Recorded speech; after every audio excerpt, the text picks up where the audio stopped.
date is September 20th, 1997. The NEC Arena in Birmingham, England shook to its core as 11,000 fans roared in unison, booing the first ever Grand Slam champion as history was made in deafening controversy. What should have been a crowning moment of celebration instead unfolded in a storm of venom and disbelief.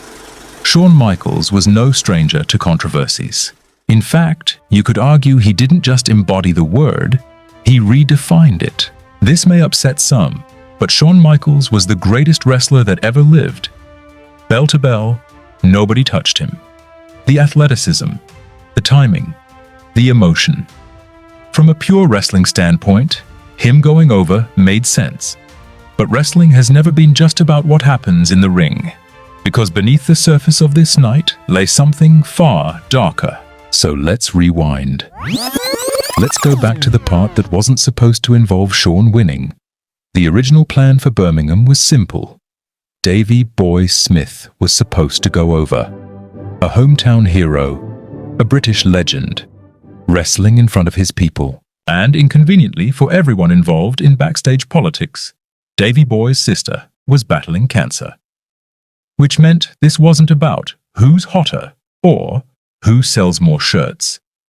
It was about doing the right thing, a rare concept in 1997, for a brief magical moment. Everyone agreed. Everyone but Shawn Michaels, of course. Then Shawn Michaels went to Vince McMahon.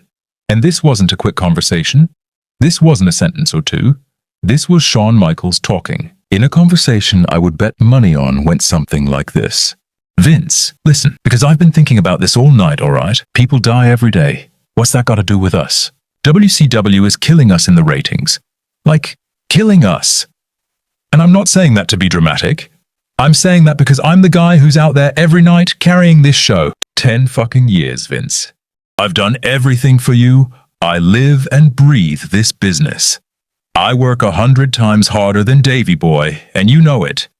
Brett's gonna spin this into something, I just know it. I need to be on top. And now we're gonna have me lose here, in Europe, to a guy who, no offense, can't even cut a promo to save his life.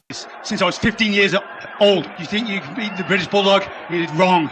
You want a chance of me? On and take a piece of me. I mean, what message does that send? To the fans? To WCW?